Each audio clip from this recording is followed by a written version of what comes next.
This is from 12 Rules for Life. Rule 4 is compare yourself to who you were yesterday, not to who someone else is today.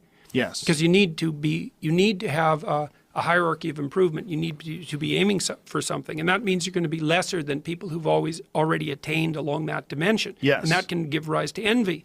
So the question is, who should you defeat in the final analysis? And the answer is you should defeat your former self. You should be constantly trying to do that. And you're the right control for yourself too, because you're the one who's had all your advantages and disadvantages. And so if you want to compete fairly with someone, then you should be competing with you.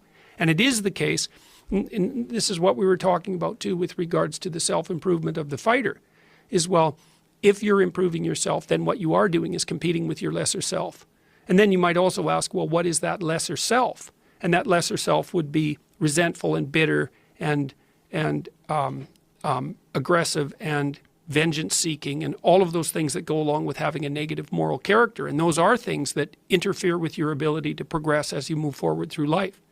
So it's very necessary to understand that this is why, I've been stressing this idea of personal responsibility. It's like, well, personal responsibility is to compete with yourself, is to be slightly better than yourself the next day. Yes. And better in some way that you can actually manage. And that's humility. It's right. Like, well, I'm a flawed person. And I've got all my problems. Could I be as good as person X? It's like not the right question. The right question is, could you be slightly better tomorrow than your currently flawed self?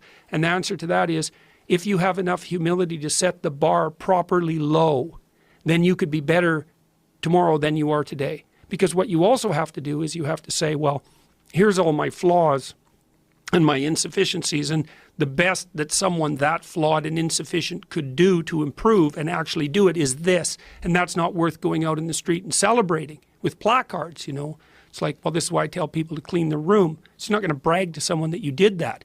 But someone as insufficient as you might be able to manage it. And that means you actually are on the pathway to self-improvement and you're transcending your former self. And you might say, well, what's the right way of being in the world, if there is such a thing? And it's not acting according to a set of rules. It's attempting continually to transcend the flawed thing that you currently are. And what's so interesting